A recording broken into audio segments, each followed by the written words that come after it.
بسم الله الرحمن الرحيم.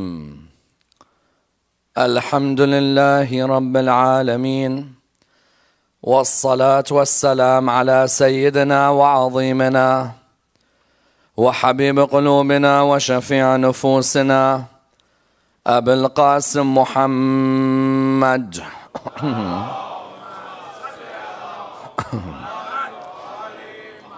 وعلى أهل بيته الطيبين الطاهرين وأصحابه الغر الميامين.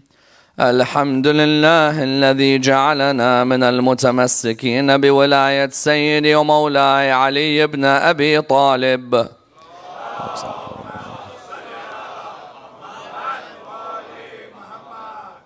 الحمد لله الذي هدانا لهذا وما كنا لنهتدي لولا أن هدانا الله. أما بعد، يقول الله في كتابه الكريم: بسم الله الرحمن الرحيم، واعتصموا بحبل الله جميعا ولا تفرقوا.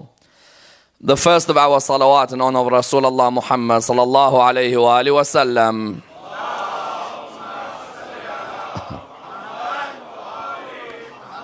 The second in honor of Ammar al-Mu'mineen Ali ibn Abi Talib.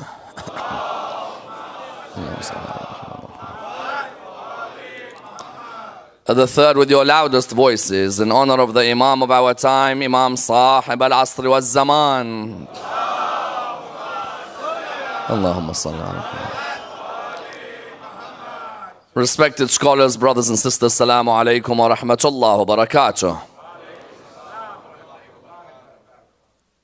The discussion concerning Sunni Shia unity is without a doubt the most important discussion in the Muslim world today.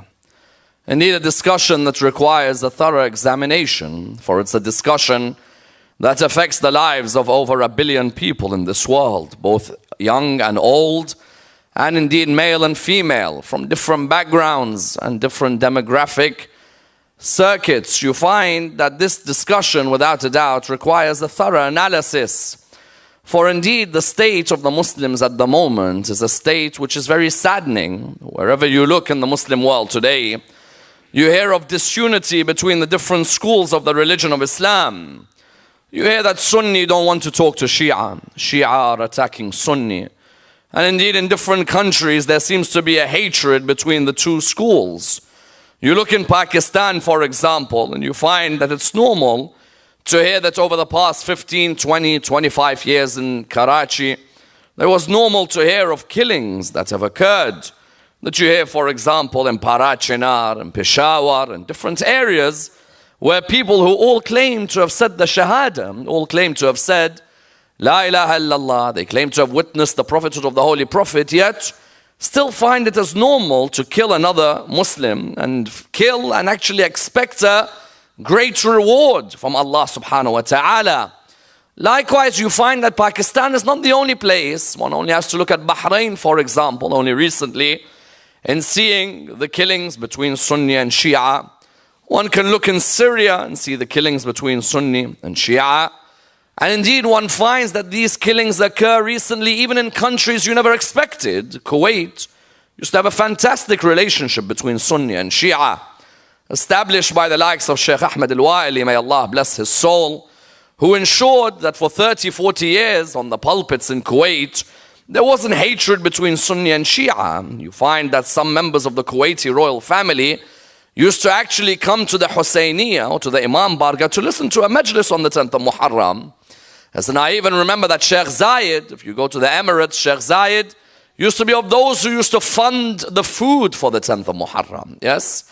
There used to be a wonderful relationship that used to be there in the Middle East. And only recently we saw the Imam al-Sadiq Mosque in Kuwait where the bomb blast take place in Shahr Ramadan of all months.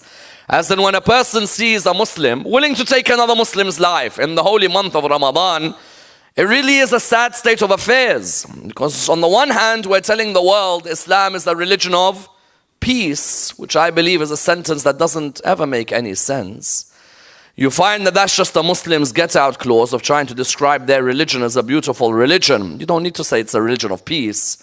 being peaceful when there are oppressive people doesn't solve any issue in life, yes? Sometimes a person needs to speak out against injustice, yes? To say a whole religion is just peace, just turn the other cheek all the time, that means whenever there's dhulm, you're quiet.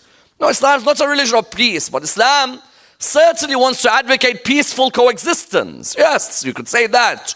That Islam sought to advocate peaceful coexistence, first and foremost, between all of humanity.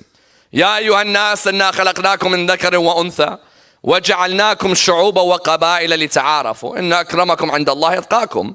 O mankind, we created you from male and female, different races and different tribes, in order that you get to know one another. The best amongst you in the eyes of God is the one who's conscious of God. That's on the one level. The whole of mankind should peacefully coexist. Then, the people of the book, قُلْ يَا أَهْلَ الْكِتَابِ تَعَالَوْا إِلَى كَلِمَةٍ سَوَاءٍ بَيْنَنَا وَبَيْنَكُمْ أَنْ لَا نَعْبُدَ إِلَّا اللَّهَ وَلَا نُشْرِكَ بِهِ شَيْئًا وَلَا يَتَّخِذْ بَعْضُنَا بَعْضًا أَرْبَابًا مِنْ دُونِ اللَّهِ. O people of the book, come to a joint word between us and you, that we'll only worship God, we won't put partners besides God, we won't take lawgivers besides God. So that meant that I can peacefully coexist now, not just with the whole of mankind, but with Christians and Jews. And then there comes another ayah, وَاعْتَصِمُوا بِحَبْلِ اللَّهِ جَمِيعًا وَلَا تَفَرَّقُوا. The Muslims, all of you, hold on to the rope of Allah and do not disunite. It's a clear verse in the Quran, Surah 3, verse 103. Therefore, when you look at these incidents that occur, someone asks, did Allah subhanahu wa ta'ala and His Prophet envisage one day that Sunni will kill Shia and Shia will kill Sunni? Especially in the fact that some of our best friends are from other schools in Islam. There are many of us, if you were to ask us which houses we actually were brought up in, you'll find that we were brought up in houses where we ate food at the house of our brothers and sisters from Ahlul Sunnah, correct? We grew up with them. We had the best times with them. They invited us to their marriages. Fantastic, hospitable people. There has to be a differentiator, no doubt, made. There has to be a differentiator that is no doubt made. Between whom? Between one who knows what they follow and someone who's just born in the school, yes? Those who often want unity, many in cases are not the ones who know their traditions or are that religious. Yes, you'll see them. They'll say that we want unity, but in many cases they've never read their history, hardly ever come to the mosque. And they'll come out and they'll say that unity is very important. Yes, I appreciate that you want unity, but I don't know if your literature wants unity. Yes, you could tell me that you want unity, but I don't know if your literature wants unity. And one of the biggest problems is, no doubt, when this literature is spread. If you want to look, for example, at certain countries, the literature within those countries is never going to bring unity. Yes, those of us who want unity, the literature in the libraries, in the bookshops of those countries, either that literature has got a particular committee that oversees the literature that's being given out to the lay people. Imagine, I'm 18 years old, I go to a bookshop in Riyadh or in Jeddah or in Mecca or in Medina or in Tehran or in Najaf. I can't just give out any book to anyone. Yes, there are certain books which only the ulama can read. If these books fall in the wrong hands, I'll give you a couple of examples. As-Sarim al-Maslul, of whom Ibn Taymiyyah. Ibn Taymiyyah has a book known as As-Sarim al-Maslul. This book is available in Saudi Arabia, in Pakistan, in Qatar, in Tunisia, in Palestine. Wherever you go, it's available. As-Sarim al-Maslul, looking at those who abuse the Rasul, those who abuse the Prophet, insult, curse the Prophet, the Sahaba, and onwards. That book within it, it's clear. The Rawafid, you know, the derogatory terms for the Shia is the Rafidi. The Rawafid are to be killed. Straight. The Rafidi is to be killed. And he shows proofs of the Rafidi to be killed. Now, 18-year-old in Kuwait goes to a bookshop, takes the Sarim al-Maslul of Ibn Taymiyyah. If they take that book and they read the Rafidis to be killed, and someone comes to him and says, listen, those guys who pray at that Imam Barga, they're Rafidis. He said, no, they're called Shia. I said, no, they're actually Rafidis. Rafidis means those who reject the caliphate of Abu Bakr, Umar, and Uthman, originally the Zaydis, and then you find it within Shia literature, this term, quoted from Imam al-Sadiq and others. You find that that book, Ibn Taymiyyah's book, if it's given to anyone, that person, what's he going to do that day? That person is going to think to himself, Allah will reward me if I kill the Shia. go into a mosque and blast the mosque, bomb the mosque, detonate themselves. Likewise, even in our own countries, Bihar al-Anwar of Allama al-Majlisi is not to be given to anyone in the streets, yes? Bihar al-Anwar, you find that Iran decided there are certain volumes of Bihar al-Anwar that will not be published and sold. Someone says, why? Bihar al-Anwar is Allama al-Majlisi's great work, or for example, a work compiled of whom was overseen by Allama al-Majlisi. Someone turns around and says, what's wrong? No, Iran said, hold on. Bihar al-Anwar, there are certain chapters of it the layman can take and read. There are certain volumes of Bihar al-Anwar. You don't just give to anyone. There are certain volumes the ulama can read, not the lay. Someone says, well, Ahl al-Bayt left everything for the lay people. No. Ahl al-Bayt left the inheritance of their knowledge that the ulama protected and disseminated.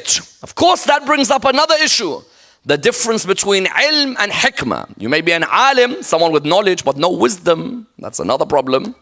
There are many who may sit on the mimbar, lots of knowledge, no wisdom. There's a difference between ilm and hikmah. Yes, I could sit here, not everything that I know I say. There are certain incidents in Islamic history, not everything that I know I say. Why? Someone might turn around and say, you're not a passionate follower of Ahl al-Bayt. No, no, no. When you're looking at me, whether it's here, whether it's online, whether it's on TV, you're looking at one person. I look at 1,000. I look at 2,000. I recognize that on YouTube, my lecture is going to be seen everywhere in the world. I say something wrong. Someone in Karachi dies because of me, not you. True. What's going to happen to you? Nothing's going to happen. It's all going to fall back on me because my majlis led to that hatred. Many people may turn around and say, this person, where's his real Shi'ism? We want a Maulana to come out and say, no, not at all. Ahl al-Bayt did not want us to say everything that we know. There's a time and a place for every discussion. And therefore you found that this question has polarized the Shia. Should there be unity or shouldn't there be unity? And look at the two extremes that emerge. Please focus on this point. One extreme says from the Sunni and the Shia, no unity whatsoever. Yes, that's one extreme. From the Ahl Sunnah, the extreme of them, let's say the Salafi Wahhabi school, says we're not uniting with the Shia. Why should we unite with them? They don't like who we revere. They don't have a reverence for the Sahaba of Rasulullah, yes? And therefore there's no unity. Someone says, but they do want unity. Say, why? Say, because they allow us to come to Hajj. They give us visas. They make it clear. Shia can come to Hajj because their lay are ignorant. Their ulama are heretics. Yes.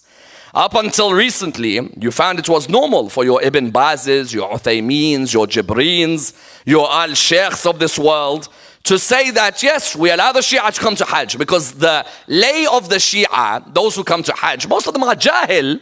Let them come do what they do. Their ulama, they are people we will never do unity with. Yes? So the extreme of that say no unity whatsoever. Even the extreme of the Shia, you have the extreme of the Shia who say, why should we do any unity? This is not the period of doing unity.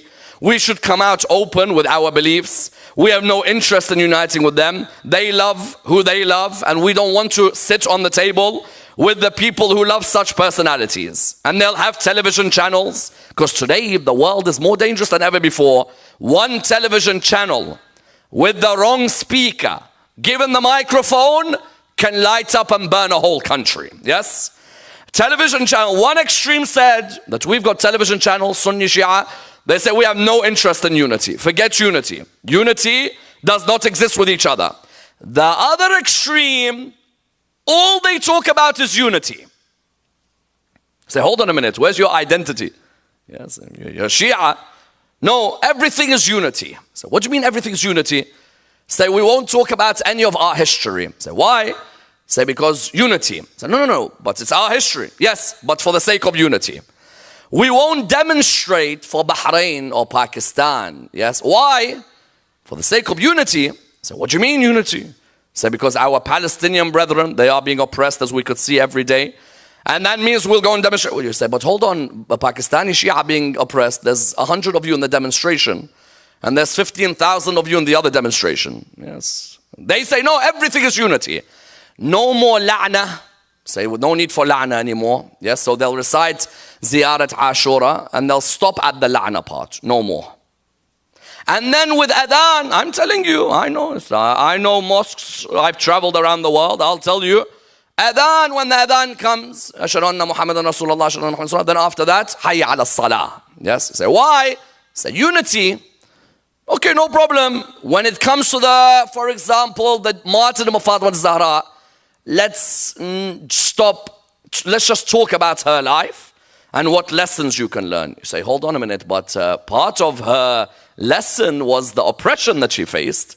No, don't talk about this for the sake of unity. So what you have now is two extremes. One extreme, all they're talking about is unity. The other extreme wants no unity whatsoever. The question is, what is the solution to this?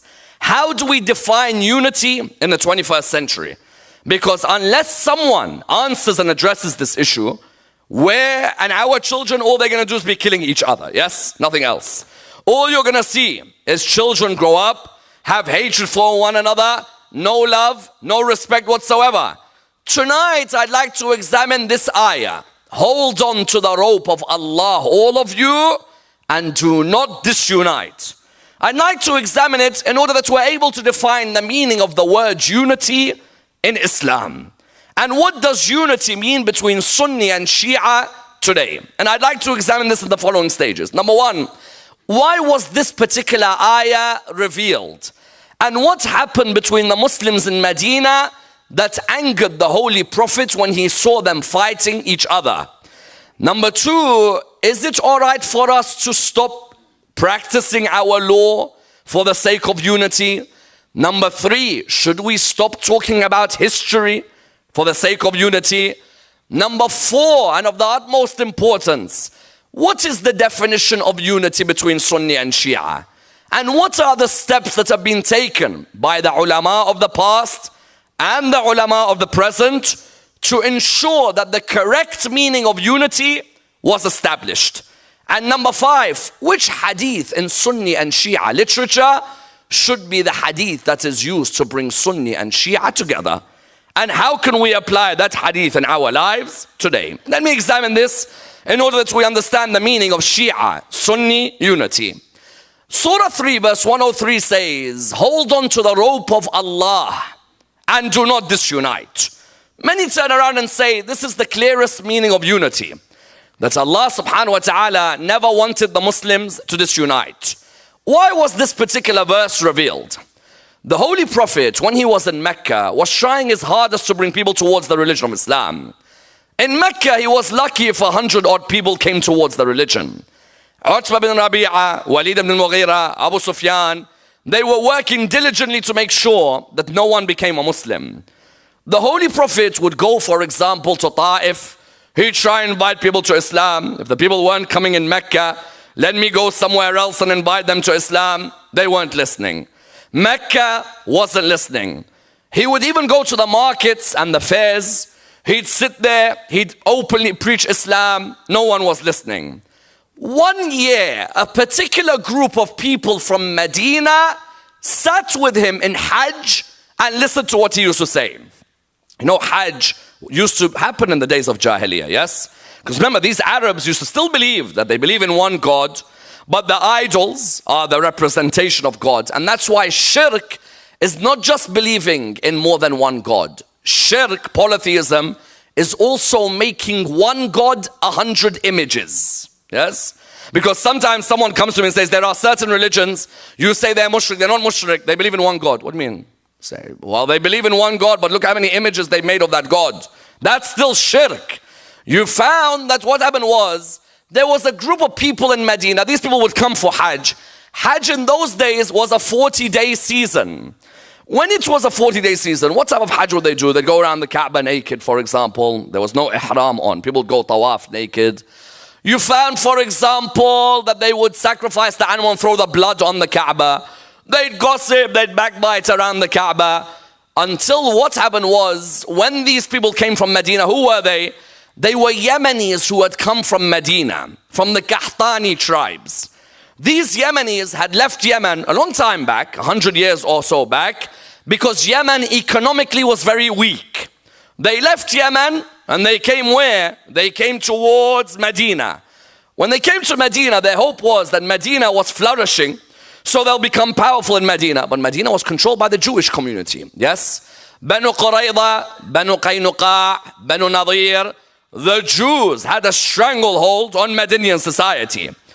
These tribes of the Yemen were called the Aus and the Khazraj. They tried their hardest to be powerful in Yemen. They couldn't. They tried their hardest to do well in Medina. They couldn't. So they used to go out looking for help. Where would they go? They went to Ta'if. The people of Ta'if rejected them. They went to Mecca. The people of Mecca rejected them. Subhanallah, how Allah brings you two together when everyone else has rejected you. Yes? Rasulullah, Ta'if rejected him. Rasulullah, Mecca rejected him. The Aus and the Khazraj, Ta'if rejected them. The Aus and the Khazraj, Mecca rejected them. And the Aus and the Khazraj used to hate each other. You see, unless you're united, you're not going to be more powerful than the Jewish community in Medina. Yes? You want to be more powerful than the Jewish community in Medina, you need to be united. The Aus and the Khazraj despised one another. 120 years they fought each other. When they met Rasulullah, that fight ended. Yes. They saw the character of Rasulullah. They were in Hajj. He met them. There was about 6 of them. He said to them, where have you come from? They said, Medina. He said, and how is Medina? They said to him, Medina's good. We are from at the beginning he met the Khazraji tribe.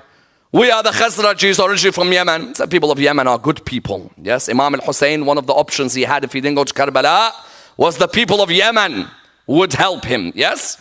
Said the people of Yemen are good people. I want to bring you to Islam. Are you interested? They said, what do you mean? What's Islam? He said, Islam, we believe in one God. He said, but already people believe in one God. He said, no, but we reject idol worship. Yes? Allah cannot be defined. Because if you put Allah in an idol, that means you've defined. And that which is definable is limited. And that which is limited should never be worshipped. When they heard this, they said, this makes sense to us. So 6 of them came, they said, we want to do our shahada with you. They went back where? They went back to Medina. The Khazrajis bought more of their people. They came back the following year, they pledged at Mina. That pledge was called the first pledge of Aqaba. The following year, there was another pledge. They called it the second pledge of Aqaba.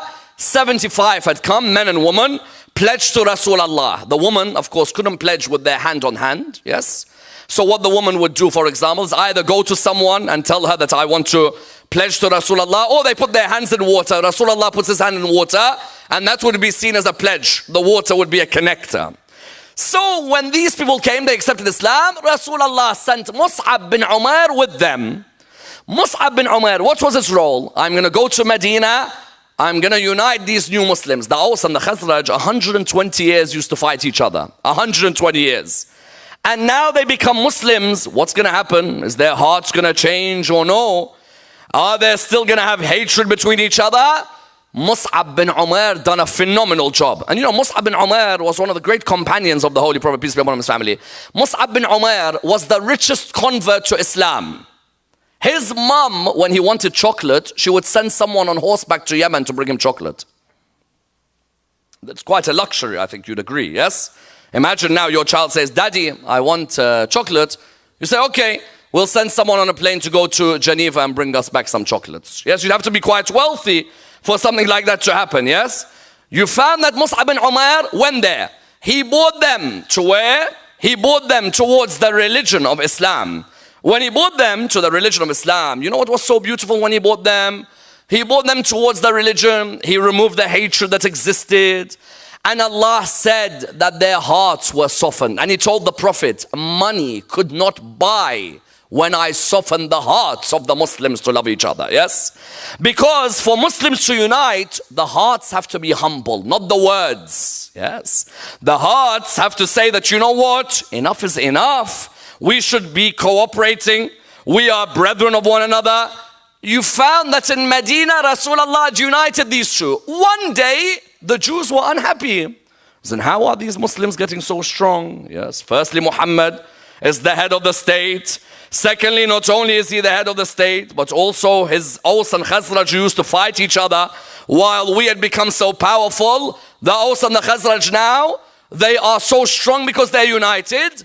They spread a rumor and they started a fight between the two of them. Yes?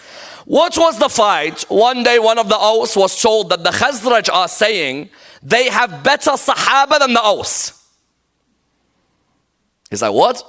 I said, yes, didn't you hear the rumor? I said, which rumor? And subhanallah, why do Muslims hate each other? Because not verifying information between each other. Yes? Said that, what do you mean? Said, yes, the Khazraj are saying that they gave the best Sahaba to Islam. The host member said, you must be joking. Do you know who comes from us? We have so-and-so and we have so-and-so. Again, someone turned around and said, well, you know what? That's what they're saying. I'm going to leave it to you two to decide. And you know when the Arab gets angry, yes? You found that one of them got there. When he got there, he said, hey, are you the one who's been saying that the Khazraj gave the best person to Islam? He said, yes. He said, who did you give to Islam? He said, from us is so-and-so. He said, well, from us is him. He said, well, from us is him. He said, well, from us is him. Suddenly the biggest punch-up began between these Muslims, yes? All of a sudden, they started fighting each other, punching each other. The news reached Rasulullah. When Rasulullah heard, he said, do you remember how you two were enemies? And now you've become Muslims. Allah softened your hearts after all that animosity. And now you have this bickering and fighting over each other. This is Islam. The Quran revealed the verse, Bismillah ar-Rahman ar-Rahim. وَاعْتَصِمُوا بِحَبْلِ اللَّهِ جَمِيعًا وَلَا تَفَرَّقُوا. Hold on, you Muslims, to the rope of Allah and do not disunite. Why? Because when you are one stick, it's breakable. When you're a bundle of sticks, you're unbreakable. Yes? When you're one stick, I'm a Ausi, I'm a Khazraji, I'm a Muhajiri, I'm an Ansari, then you're breakable. What did Rasulullah notice? The weakness in Islam from the beginning until now is when there's disunity. Yes? When there is disunity, then we are conquered because we've been divided. This verse was revealed because of the first time the Muslims were disunited. The first time the Muslims were disunited, Allah subhanahu wa ta'ala sent the message to the Prophet. Hold on, all of you, to the rope of Allah and do not disunite. Have you forgotten the blessing we sent upon you when we softened your hearts when you used to hate each other? 120 years you two hated each other. Islam has now come as a mercy to the both of you. The Quran came down harsh that when two Muslims were disunited in Medina, Allah and the heavens never stayed quiet. The heavens straight away sent down this ayah, hold on to the rope of Allah and do not disunite. Taking this on board, you found that the Aus and the Khazraj united, the Ansar and Rasulullah brought all of them together and he formed a pact between the Muhajirun and the Ansar. One of the first acts that he did when he entered Medina, he brought the Ansar, he brought the Muhajirun, he paired them together because he never wanted to see disunity in his ummah. Yes? He wanted that the ummah remains united. If one part of the ummah is hurt, the rest of the ummah should be hurt. Do you know what he says? It says very clearly, the ummah is like one body. If one part of it is hurt, the rest of the body should be hurt. When Rasulullah was saying that in Medina, you know why he was saying that? He never wanted to see his Sahaba disunited. He wanted to always remind them that never be in disunity. Disunity will bring weakness. Taking this on board, someone therefore asks, if Rasulullah wanted us to be united, what is the meaning of united? Please focus on this area. The first opinion about the meaning of unity in Islam is that we should forfeit all of our legal differences for the sake of unity. What do I mean? First opinion was, who cares if you pray like this or you pray like this? Who cares? At the end of the day, Allah subhanahu wa ta'ala, all he cares about is your niyyah. Your niyyah is salah. So what? If my Sunni brother prays like this, or I pray like this, at the end of the day, we are praying to Allah. We're praying to the same Lord. So who cares? Also, say, why are we against Taraweeh, the Shia? Taraweeh is spiritual. In the holy month of Ramadan, the Quran is being recited. Why are we against Taraweeh? We should go and pray Taraweeh. We should go and join our brothers in Taraweeh. Because these differences in law are the problem for us. This is one opinion, yes? That we are praying hands down. Why can't we pray with our hands folded? Let's come to Masjid-e-Ali. Let's pray with our hands folded. Because Allah subhanahu wa ta'ala, He cares about what's in the heart. And not only that, Ayatollah Khomeini says in his wonderful words that we are bickering over whether you pray like this or you pray like this, while there are others who are trying to cut our hands, yes? So one opinion was what? And what is this, this temporary marriage, mut'ah and these things? And the wudu, why not wash your feet? Yes, so what?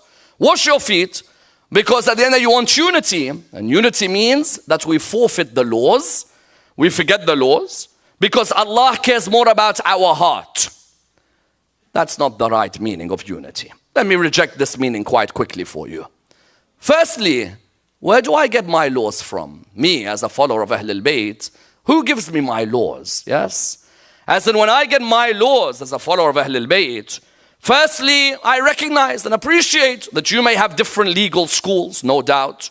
You have different legal schools. You have the Hanafi school, and you have the Maliki school, and you have the Shafi'i school, and you have the Hanbali school. I appreciate all of these were ulama. I do not doubt this. To me, as a follower of Ahlul Bayt, firstly, I do view them all as scholars who have studied, no doubt whatsoever. As in, I don't want someone to sit here in 2015 thinks that he's memorized more hadiths than Abu Hanifa. No, you haven't. Relax, okay? Even if you don't follow Abu Hanifa or Malik, you haven't memorized as much Quran as them, nor as much hadith. But Abu Hanifa and Malik, to me, their knowledge is what is known as what? Ilm husuli. It's a knowledge that they acquire from teachers.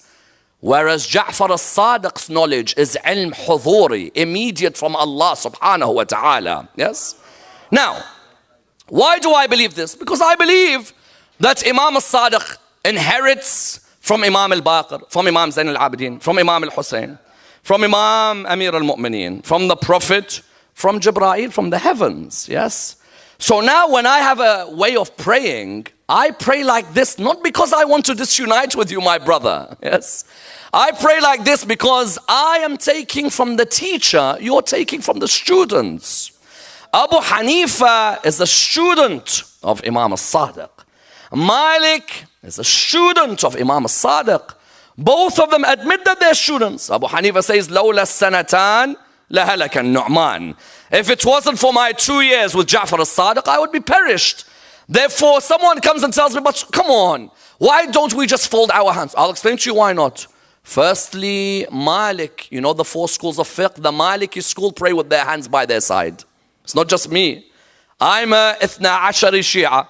I pray with my hands by my side. When I've gone to mosques in America, alhamdulillah, we have more respect and tolerance here than back home. Yes? And that's something we shouldn't forget, because this is a ni'mah that we're in America, that more of us can get to know each other. When I've gone to other places, I remember going to one place, someone came up to me. He said to me, "You're Shia," because I had my hands by my side. I said to him, "Firstly, brother, let me ask you a question." Yes, who did he pick on that day? "Let me ask you a question." I said to him, "I want to ask you something. Which of the imams of Ahlul Sunnah, who I have reverence for their fiqh works, which of them do you find saying it is wajib to fold your hands?" So, wajib. He said, "No." He said, "Because Abu Hanifa says in one direction, and Shafi'i says another, and Malik says another." I said, "Who said another?" He said, "Malik." He said, how does Malik say you pray salah?" He said, "Hands by the side." I said, "So now what's your issue with me today?" He said, "Because if you're attacking me because I'm praying by hands by my side, Malik bin Anas is your imam of fiqh. He allows the praying of the hands by the side. So where's your issue on this area?" He said, he said, "Yes." I said, "If I'm praying by this side, you want to call me Shia, call me Shia. You want to call me Maliki? Call me Maliki. But appreciate that when I'm following this way, Malik used to take his fiqh from the people of Medina, because he believed the people of Medina were the closest to Rasulullah, so they would know how Rasulullah prayed. So when I pray with my hands by my side, someone says, "Okay, wudu, look at us rubbing our feet. Why don't we wash our feet?" Yes, for the sake of unity. Quran says, and the ayah is clear, there is no way the ayah could anyway indicate that you wash your feet. No way. Father al-Samarra'i, arguably a genius in Arabic grammar. I've never seen a mind like Samarra'i when it comes to Arabic grammar. He's one of the scholars of Ahl Sunnah in Arabic grammar. They asked him, the ayah on wudu, does it prove washing or wiping? He said, wiping according to Arabic grammar, washing according to the Sunnah.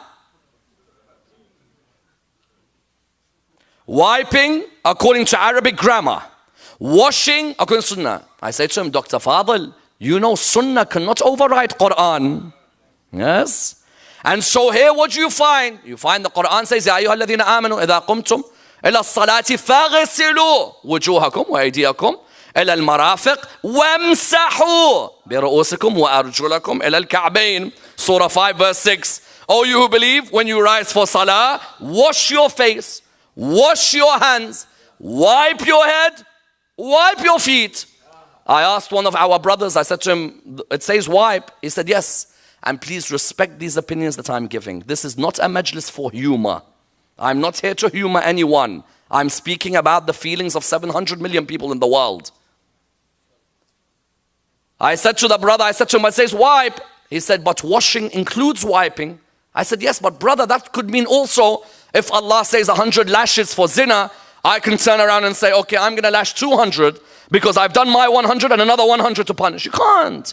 You can't come with these conclusions, yes? So, someone says to me, for the sake of unity, we should put our hands across. No, no. I follow Imam al-Sadiq in law. I appreciate you follow Abu Hanifa. No problem. I appreciate you follow Imam Malik. No problem. Follow them. Someone says for wudu. Again, I appreciate. Someone says Taraweeh. Someone says, I want to go Taraweeh for the sake of unity. I said, what do you mean sake of unity? He says, we go there to the mosque. People will appreciate us that we're praying Taraweeh. We Shia are going to our brethren and we're praying Taraweeh. No, not at all.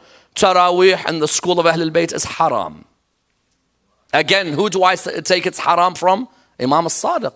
Imam al-Sadiq says that a salah, which is not wajib, cannot be prayed in jama'ah. That's it.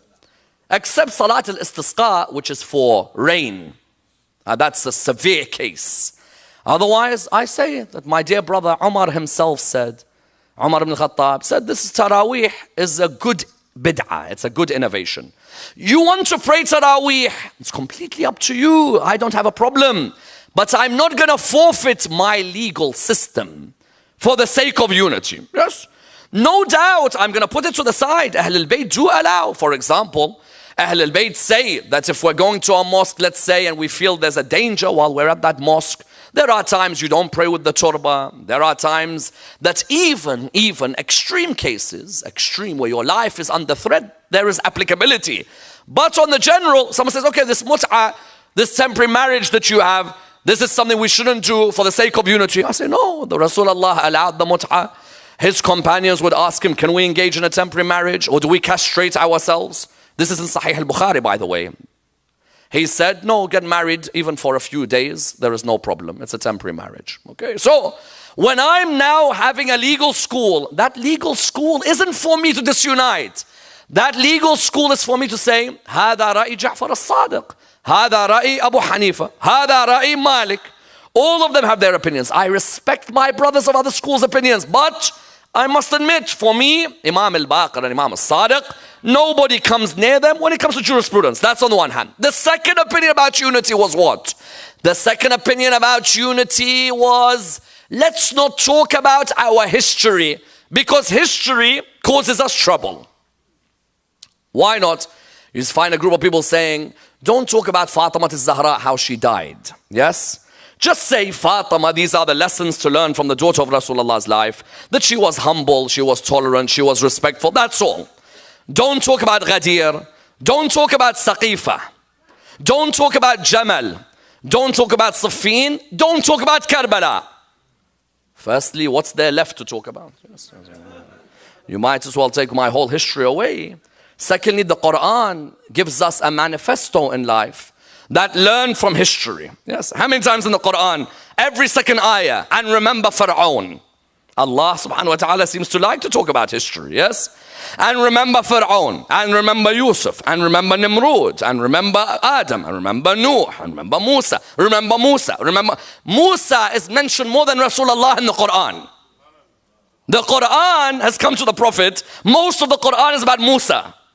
Now, when someone comes and tells me, don't talk about history, okay, which parts of my history don't you want me to talk about? You see what half the problem is? The worldview of my brothers and sisters in Ahlul Sunnah is you don't talk about history. That means the moment I do talk about history, already they call me a disuniter. Not because I'm saying anything wrong, but because already the worldview doesn't allow history. Jamal, I look at the history of the Battle of Jamal. I see Aisha, the wife of Rasulullah, fighting Ali ibn Abi Talib. Either I turn around and say, no, don't talk about it.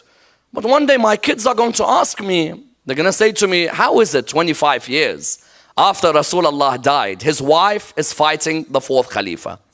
And also, if he's the fourth Khalifa, can someone fight the fourth Khalifa? If he's rightly guided, can rightly guided fight rightly guided?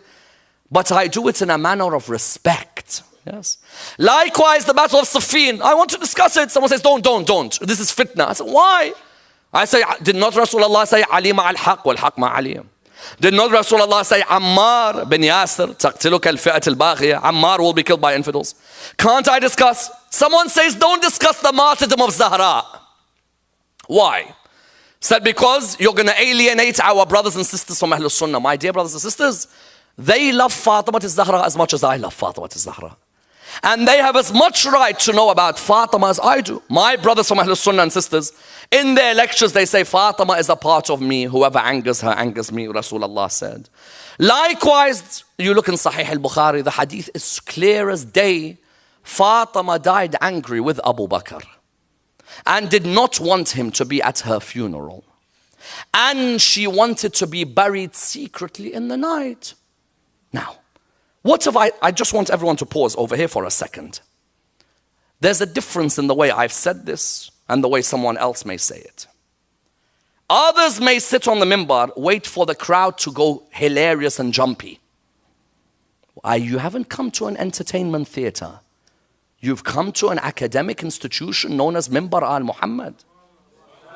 A speaker who sits on the minbar waits for his crowd to jump up and down over the death of Zahra by proving that she died.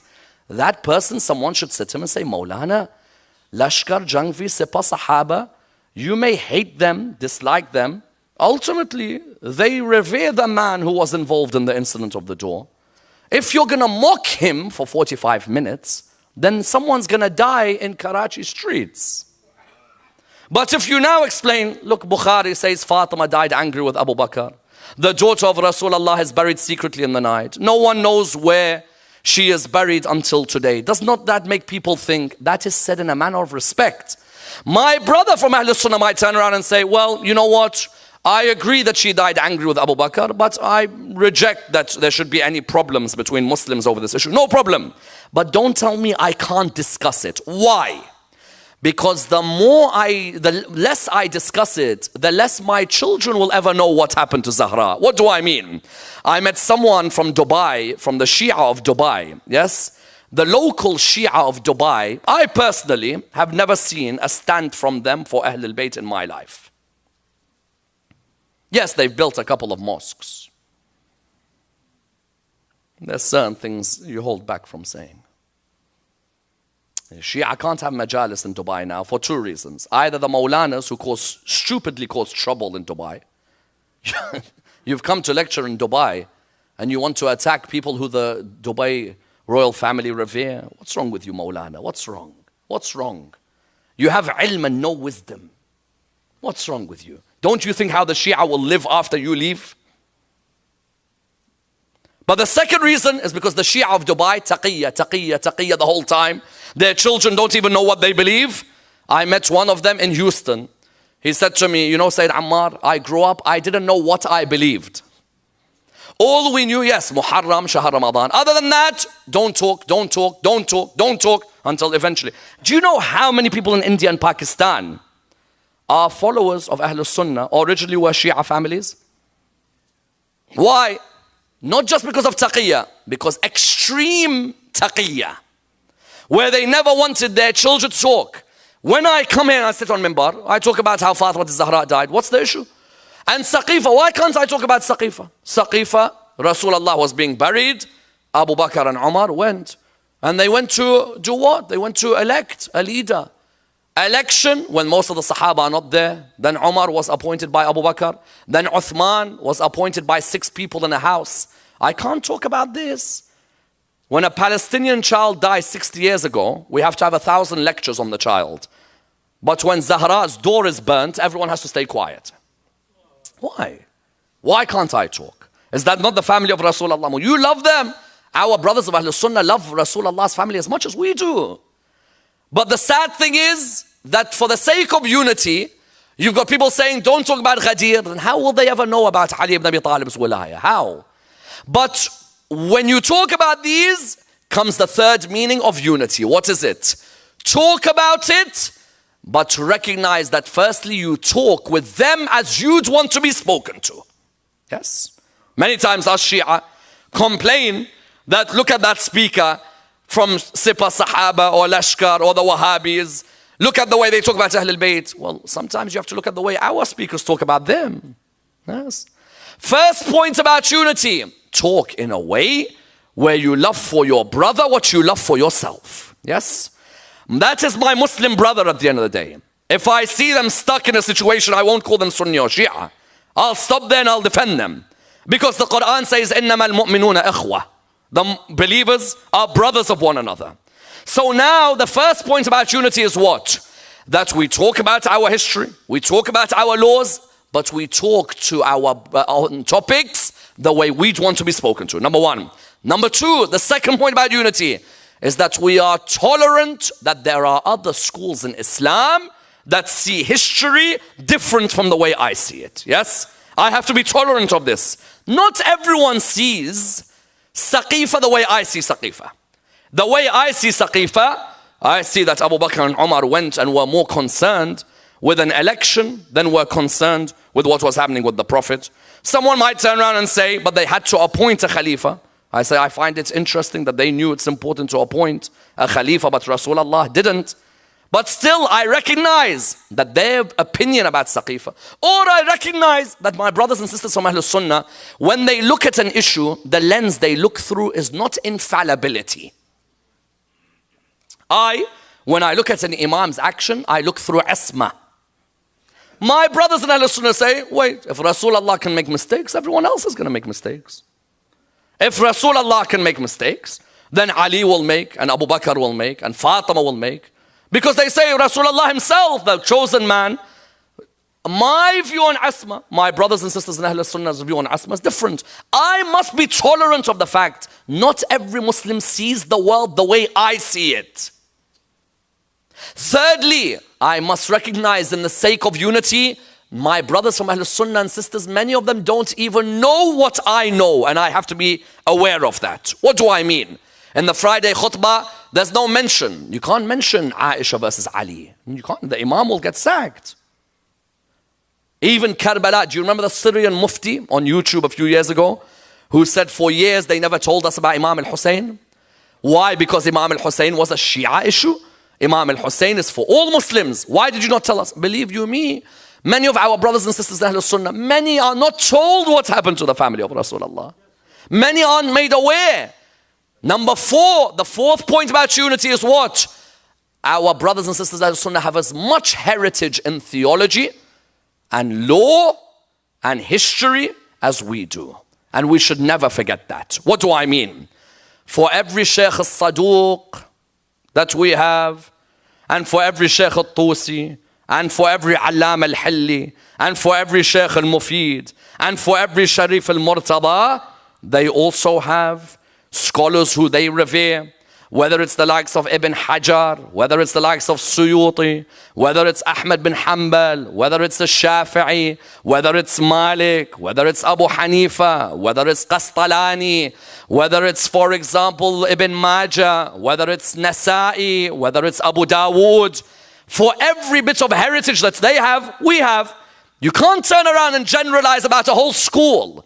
Their theological thinkers are great theological thinkers. Yes, they may not reach the same conclusions I do, but I shouldn't mock them without knowing what is the mind frame of Ghazali, what's the thoughts of al-Baqillani, what's the opinions of Ibn al-Muqaffa or al-Mawardi. Let me understand Ibn Taymiyyah, Ibn Qayyim al-Jawziyah, Ibn Kuthair, Ibn al-Athir, al-Baladhuri. I need to understand they have heritage and we have heritage.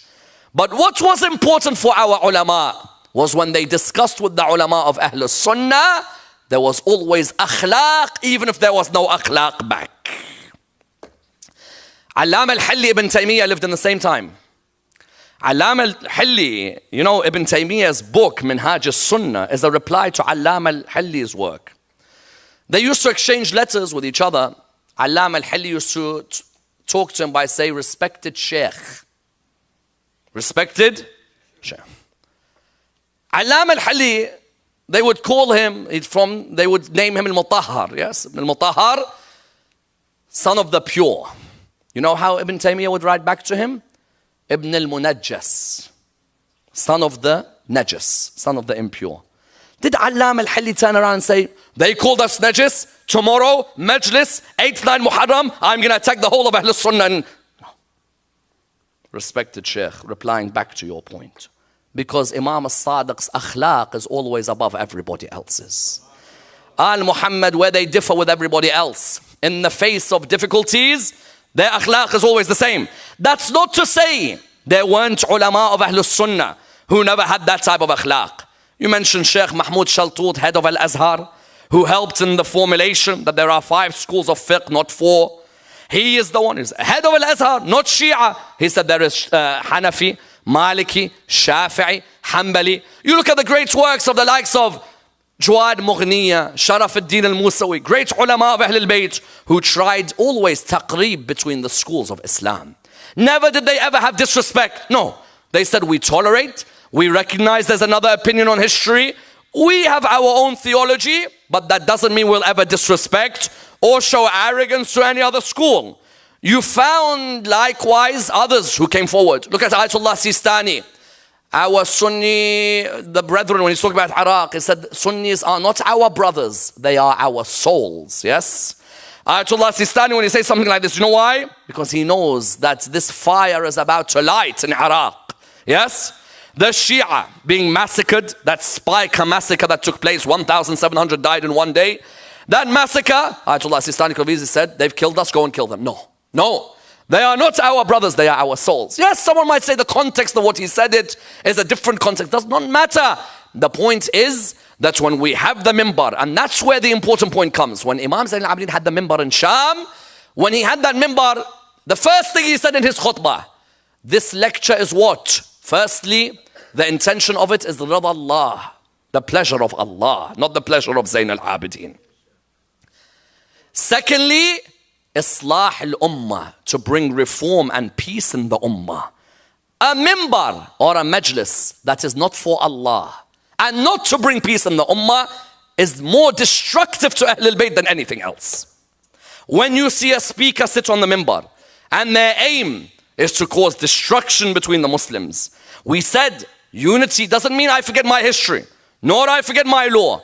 There's a method, an intellect, a respect where the Quran says, "Id'u ila sabili rabbika bil hikmah wal maw'izati al hasana wajadilhum billati hiya ahsan." Invite towards the way of Allah with wisdom, not ilm, not ilm. Ilm caused so much trouble on this mimbar. A lot of alims, and he sits there, and what's his aim? There's Sunnis in the crowd. Yes, they're there. Okay, watch. Yes, watch how I'm going to hurt them today. You've come, this is not your mimbar, this is Abu Abdullah's place. You're just a servant of Hussein. That's all you are. And you're gonna die and Hussein will live forever. Know one thing, don't ever let it get to you that you sit here or now on television, you see people suddenly get pumped up, I'm on TV, you know what, let me start attacking everybody. No, no, no. When that boy dies in a mosque in Kuwait, and you know what, one person turned around to me and said, we Shia were getting killed anyway. It's no difference today. Yes? We Shia were getting killed anyway means you add the fuel to the fire. He said, no, there's no difference. We will get killed anyway. You add fuel to the fire? No. You try and build a better place where our Sunni brothers and sisters can come to our centers and we can go to their centers. And that's why the fifth area is what? We must have days of unity.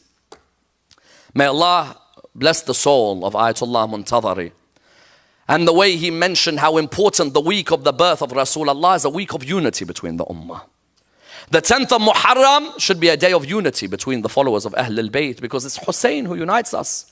And that's why when they asked Imam al-Baqir, when the ayah says, hold on to the rope of Allah and do not disunite, they asked him, what's the rope of Allah? He said, the Quran and Al Muhammad, salawatullah wa salamu alayhima. Because someone asks me, what is the hadith that Muslims, Sunni and Shia can use to unite? There's only one. In Sahih Muslim, the Holy Prophet said, he stopped at a watering place called Khum, in Sahih Muslim. He stopped at a watering place called Khum, Ghadir, Khum. He stopped there. He said, people, I leave behind for you two weighty things. This is in Sunni books and Shia books. So it's a great point of unity. I leave behind for you two weighty things. Hold on to them. You'll never go astray. The Quran and my Ahlul Bayt. Do you know how many, it's very sad. Do you know how many imams of mosques of Ahlul Sunnah don't tell their people this? You know what they tell them? Quran and Sunnah. What have Ahlul Bayt done wrong to you for you to lie? He says, no. It's Quran and Sunnah. Bukhari doesn't say Quran and Sunnah.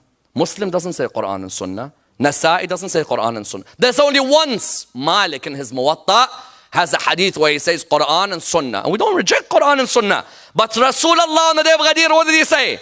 I leave behind for you the Quran and my Ahlul Bayt. Why do you think these Maulanas in New York, or Maulanas in Washington, or Maulanas all over America, or Maulanas in Pakistan, or in Iraq, or wherever, why do you think they say Quran and Sunnah? Because they know if they say Quran and Ahlul Bayt, all of Ahlul Sunnah will come towards the path of Ahlul Bayt. Believe me, they know deep down. And it's sad that you put your fame ahead of putting the truth of Rasulullah.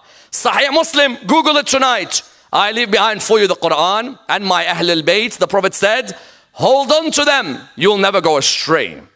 And then they asked Rasulullah, aren't your wives part of your Ahlul Bayt? He said, my wives are part of my family, but it's not who this is revealed about.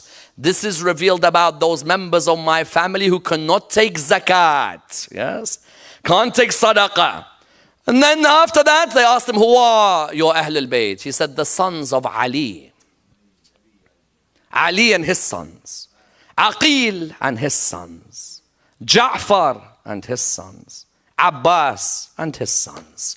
Look at that as a point of unity. Quran and Ahlul Bayt. That's the point of our unity.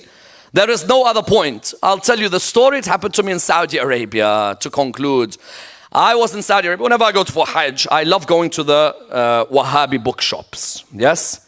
I go to the Wahhabi bookshops, and in the Wahhabi bookshops, I think the books are great because there's a lot of great books on Quran.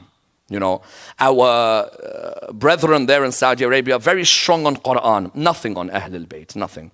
And us, excellent on Ahlul Bayt, nothing on Quran. So we were there, I was in the bookshop, and of course I'm wearing this really creased up. And I've always got someone with me, and always in the Hajj groups when we take them, there's always someone who fears being near me in the group because they know I'm going to take them to the bookshop and they have to stand with me for 2 hours while I read every book and then leave. So I go downstairs, I'm in the Wahhabi bookshop. There's a Pakistani, Afghani, and a Sudanese. This sounds like a joke, I think. Pakistani, Afghani, and Sudanese, they're there. So looked at me and I'm looking at the books and he said to me, where are you from?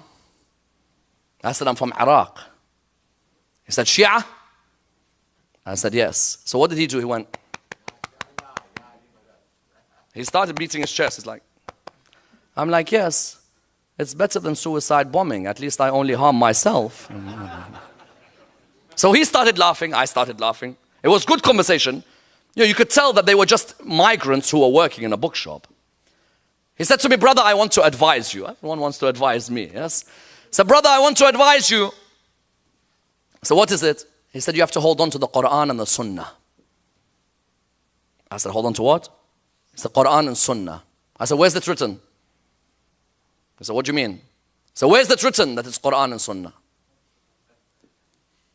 I said, how many books you got in this bookshop? He said, 7,000. I said, if you find me today in any of the 6 Sahihs, Bukhari, Muslim, Tirmidhi, Nasa'i, Abu Dawud, Ibn Majah, if you find me, it says Quran and Sunnah, I'll become, in front of Kaaba right now, I'll join Ahlul Sunnah wal Jama'ah.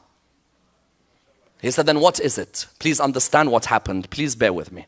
He said, what is it? I said, Quran and Ahlul Bayt. He said, okay, look for it. Show me now. Muslim, Sahih Muslim, I could see it, but the problem is Sahih Muslim, the 1981 edition, the writing is small. 1997 edition, the writing is bigger. Now I've got the hadith number in my head, but these sizes of books can differ depending on the publisher. So I pick out hadith number 2230, and it said something like, I think something like donkey meat is haram or something. And then I looked for another hadith, and it talked about garlic or something like that, until eventually I found the hadith. Zayd bin Arqam stopped at a watering valley called Khum. Ghadir means spring, oasis. He said, they asked him about what Rasulullah said.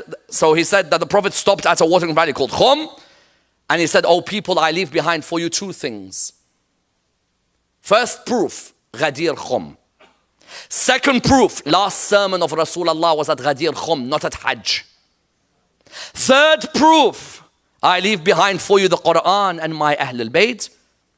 Allah is my witness. And Mullah Hassan, if he listens to this, will be a witness as well. He knows very well what happened. This Indian person, the Pakistani person there, he said, get me a chair. It's the moment you see when someone realizes something's been hidden. He said to me, get me a chair. He sat down, he was in shock. He said, this says Ahlul Bayt next to Quran. It doesn't say Sunnah. I said, I didn't want to say anything because I could see he's in extreme shock.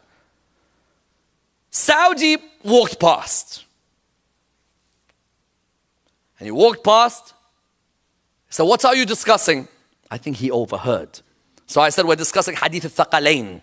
So what's your conclusion? I said, it says Quran and Ahlul Bayt in Sahih Muslim, not in Shia books. He said, no, it's Quran and Sunnah. I said, no, it's Quran. He said, I say it's Quran and Sunnah. What are you going to do about it? At that moment, I saw the meaning of the ayah.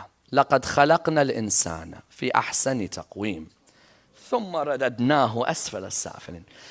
In his own eyes, I showed him Ahlul Bayt. And he looked arrogantly at me and said, we say it's Sunnah. What are you going to do about it here?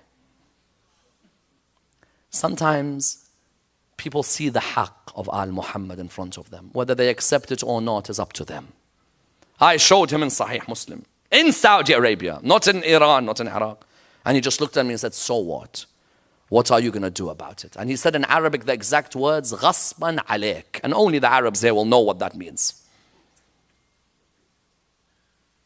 What does it therefore conclude? Quran and Ahlul Bayt is what unites the Muslims. The more the Muslims will hold on to these two, Rasulullah has promised we'll never go astray if we hold on to the Quran and Ahlul Bayt. And who did Rasulullah in Sahih Muslim say were the Ahlul Bayt? The sons of Ali, sons of Ja'far, and subhanallah, the grandsons of Ja'far and Ali represented their grandfathers in Karbala wonderfully. Yes. Aun, son of Zainab, daughter of Ali. And his brother Muhammad, son of Abdullah, son of Ja'far al-Tayyar. Allah. Sayyidah Zainab, who was her husband? Abdullah, the son of Ja'far al-Tayyar. And subhanallah, you look at the tents of Karbala, Al-Ja'far, Al-Aqil, and Al-Muhammad, all represented. Yes. And you found, what did this ummah do? Forget your Sunni or your Shia. Forget that you're Sunni or your Shia. Don't you think, how could we do that to the grandchildren of Rasulullah? May Allah bless Sheikh Khalid Latif. May Allah bless Sheikh Khalid Latif, chaplain in New York, for saying these exact words, that this is the family of Rasulullah. And he represents the Sunni majority crowd. And mashallah, he said it. He said, do not forget that this is the family of Rasulullah. You know, Sayyidah Zainab looked at Awn and Muhammad on the night of the 10th. She said, tomorrow you're going to make me proud. Layla is giving Ali al-Akbar. Rabab, you know who Rabab gave. Ramla is giving Qasim. Will you too? They said to her mother, do not worry about us. From one side we are from Ja'far al-Tayyar, and the other we are from Ali ibn Abi Talib. And do you know who trained them when they were younger? Aba al-Fadl. He used to train them, yes. One they say was 11, the other was 9. Another hadith says another was 13 or 11. You found that on the 10th of Muharram, firstly the Sahaba died, then it was the turn of Bani Hashim. When it was the turn of Bani Hashim, they came to their uncle Imam al-Hussein alayhi salam. Yes. And you remember those lines, Ya Shubban la tuwinnu. You find that they came towards Imam al-Hussein alayhi salam, and they said to him, Abu Abdullah, you're our uncle, it's our turn now. Yes. He said to them, he said, no, I will not let you go. They said to him, why? He said, I want you to look after your mother Zainab. Allah, look how much Hussein loved Zainab. Yes. I want you to look after your mother Zainab. Yes. They said to him, but our mother is the one who sent us. He said, no, go back to your mother. When they came back, Zainab was there in the tent. She looked, she said, why are you two here? Imagine these two young boys. Only fathers and mothers who've had kids that old will know what's going through the parents. So why have you come back? They said, our uncle said no. Do you know in Karbala, every family member, Imam al-Hussein stopped from going except Ali al-Akbar.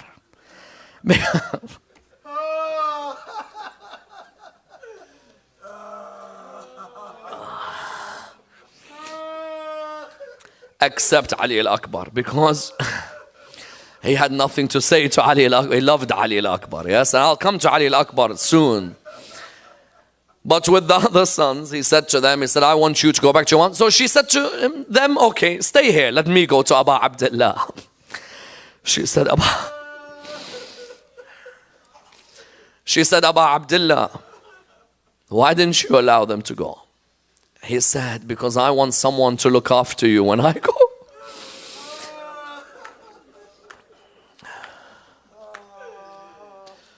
So she looked at him. You know, there's two things she said to him that broke his heart.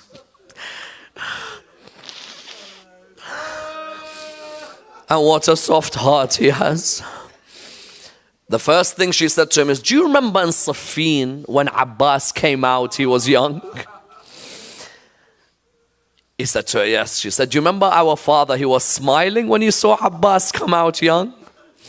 He said to her, yes. She said, then let me please have a smile seeing my sons come out. He said to her, you're right. Then she said one more thing. She knew there's one person. She knew there's one person. Well, there's two that break his heart the most, but one in particular. She said to him, Abu Abdullah, what do I tell my mother Zahra? What did I give her? Allah, Allah, Allah, Allah. I want all of you to ask, what have you given Zahra? I want all of you, brothers and sisters, when you meet Fatima al-Zahra on the Day of Judgment, will you be able to look at her proud? Brothers and sisters, tonight I want you to ask yourself, what will you tell Zahra? Wallah, the moment he heard Fatima al-Zahra's name, he began to cry, yes?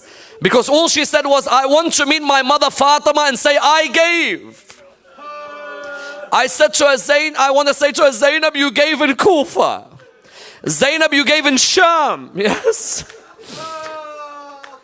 They came out, the two of them, two bright moons in Karbala. Yes. And every time they would strike one of the opposition, they turned to their uncle Abu al-Fadl. Yes. And they turned to see, is he proud of what they're doing?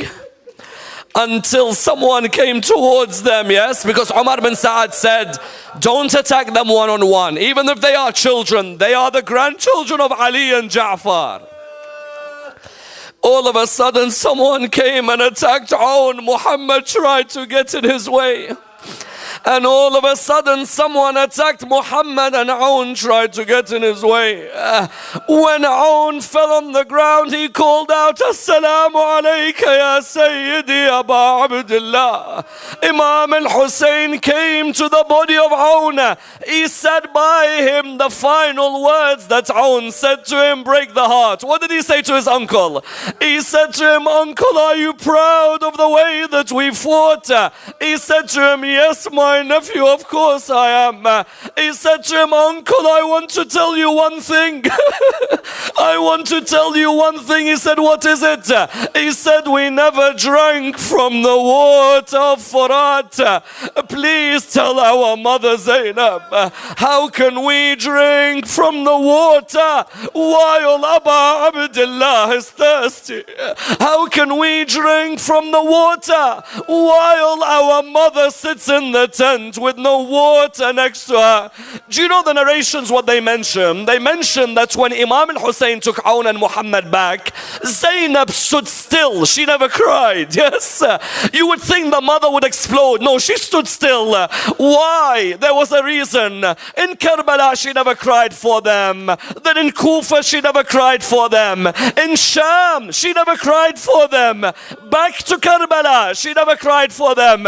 When she returned back to Medina, the moment she entered her house, she saw 2 empty mattresses on the ground. Yes. And that moment she fell on the ground, she said to the mattresses, oh my flowers of the earth, I would have cried for you in Karbala, but I never, because Aba Abdullah had no one to cry for him. Allahu Akbar. Ya qalb Zainab.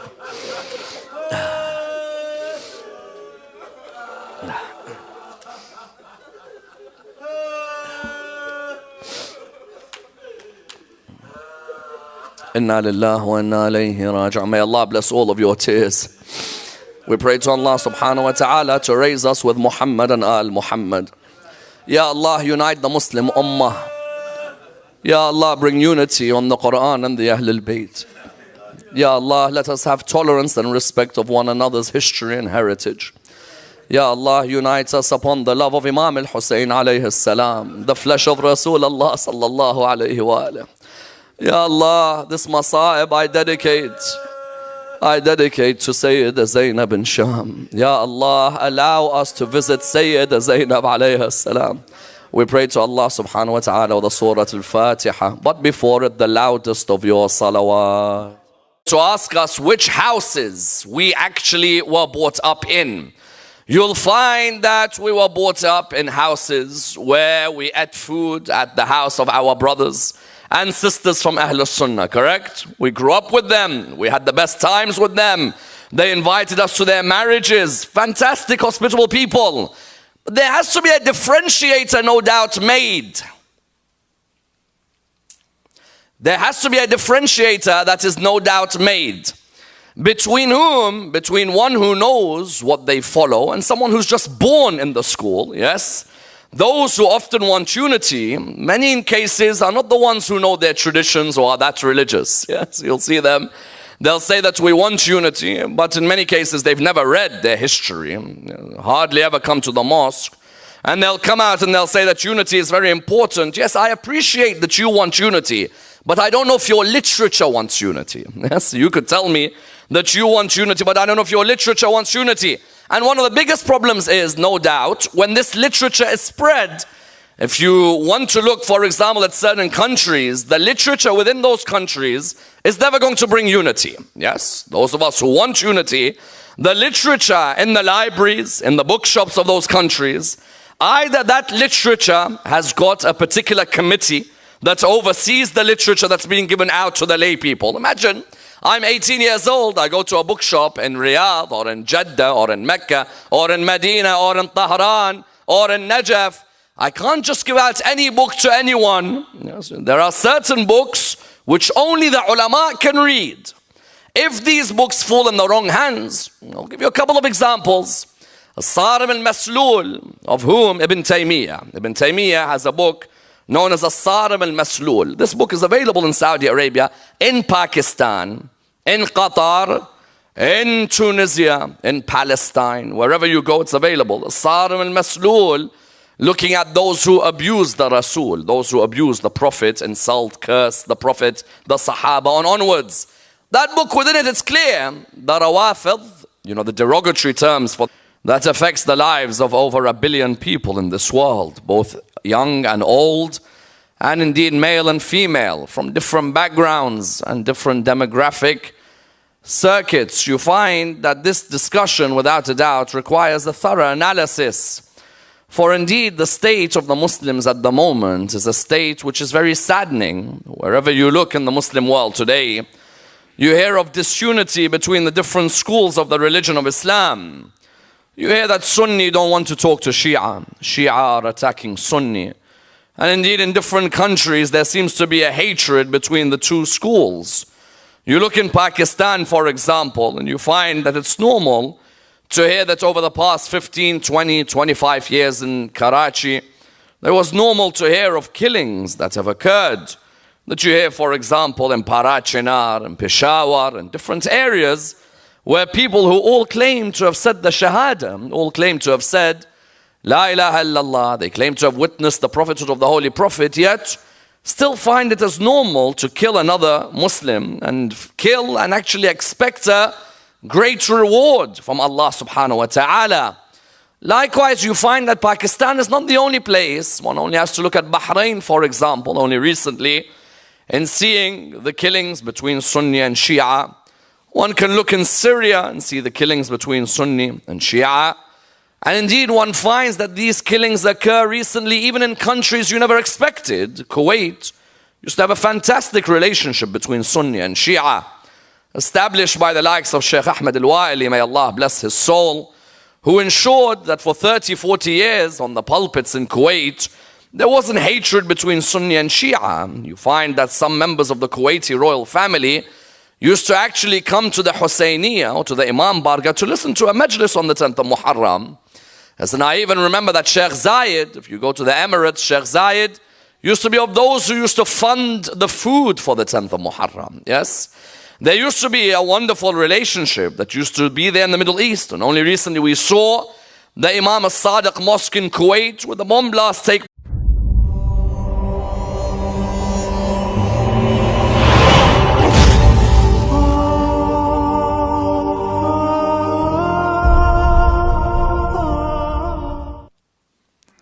بسم الله الرحمن الرحيم الحمد لله رب العالمين والصلاة والسلام على سيدنا وعظيمنا وحبيب قلوبنا وشفيع نفوسنا أبي القاسم محمد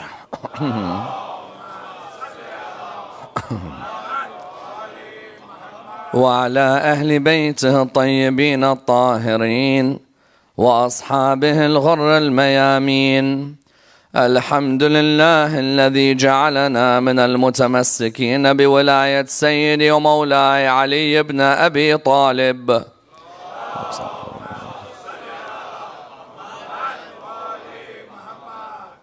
الحمد لله الذي هدانا لهذا وما كنا لنهتدي لولا أن هدانا الله. أما بعد، يقول الله في كتابه الكريم بسم الله الرحمن الرحيم واعتصموا بحبل الله جميعا ولا تفرقوا. The first of our salawat in honor of Rasulullah Muhammad sallallahu alayhi wa alihi wa sallam.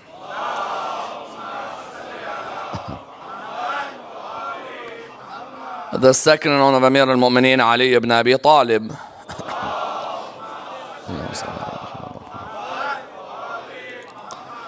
The third with your loudest voices in honor of the Imam of our time, Imam Sahib al-Asr wa zaman. Allahumma salli ala Muhammad. Respected scholars, brothers and sisters, Assalamu alaikum wa rahmatullah wa barakatuh. The discussion concerning Sunni Shia unity is without a doubt the most important discussion in the Muslim world today. Indeed, a discussion that requires a thorough examination, for it's a discussion place in Shahr Ramadan, of all months. As in when a person sees a Muslim willing to take another Muslim's life in the holy month of Ramadan, it really is a sad state of affairs. Because on the one hand, we're telling the world Islam is the religion of peace, which I believe is a sentence that doesn't ever make any sense. You find that that's just a Muslim's get-out clause of trying to describe their religion as a beautiful religion. You don't need to say it's a religion of peace. Being peaceful when there are oppressive people doesn't solve any issue in life, yes? Sometimes a person needs to speak out against injustice, yes? To say a whole religion is just peace, just turn the other cheek all the time, that means whenever there's dhulm, you're quiet. No, Islam is not a religion of peace, but Islam certainly wants to advocate peaceful coexistence. Yes, you could say that. That Islam sought to advocate peaceful coexistence, first and foremost, between all of humanity. يا أيها الناس إنا خلقناكم من ذكر وأنثى وجعلناكم شعوبا وقبائل لتعارفوا إن أكرمكم عند الله أتقاكم. O mankind, we created you from male and female, different races and different tribes, in order that you get to know one another. The best amongst you in the eyes of God is the one who's conscious of God. That's on the one level. The whole of mankind should peacefully coexist. Then, the people of the book, قُلْ يَا أَهْلَ الْكِتَابِ تَعَالَوْا إِلَى كَلِمَةٍ سَوَاءٍ بَيْنَنَا وَبَيْنَكُمْ أَن لَا نَعْبُدَ إِلَّا اللَّهَ وَلَا نُشْرِكَ بِهِ شَيْئًا وَلَا يَتَّخِذْ بَعْضُنَا بَعْضًا أَرْبَابًا مِنْ دُونِ اللَّهِ. O people of the book, come to a joint word between us and you. That we'll only worship God, we won't put partners besides God, we won't take lawgivers besides God. So that meant that I can peacefully coexist now, not just with the whole of mankind, but with Christians and Jews. And then there comes another ayah. وَاعْتَصِمُوا بِحَبْلِ اللَّهِ جَمِيعًا وَلَا تَفَرَّقُوا. The Muslims, all of you, hold on to the rope of Allah and do not disunite. It's a clear verse in the Quran, Surah 3, verse 103. Therefore, when you look at these incidents that occur, someone asks, did Allah subhanahu wa ta'ala and His Prophet envisage one day that Sunni will kill Shia and Shia will kill Sunni? Especially in the fact that some of our best friends are from other schools in Islam. There are many of us, if you were the Shia is the Rafidi are to be killed. Straight, the Rafidi is to be killed. And he shows proofs of the Rafidi to be killed. Now, 18-year-old in Kuwait goes to a bookshop, takes the Sarim al-Maslul of Ibn Taymiyyah.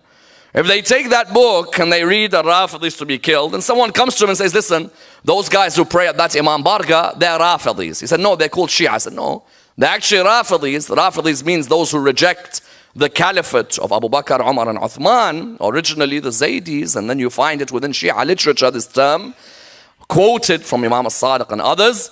You find that that book, Ibn Taymiyyah's book, if it's given to anyone, that person, what's he going to do that day? That person is going to think to himself, Allah will reward me if I kill the Shia.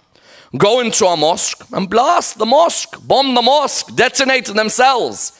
Likewise, even in our own countries, Bihar al-Anwar of Allam al-Majlisi is not to be given to anyone in the streets, yes?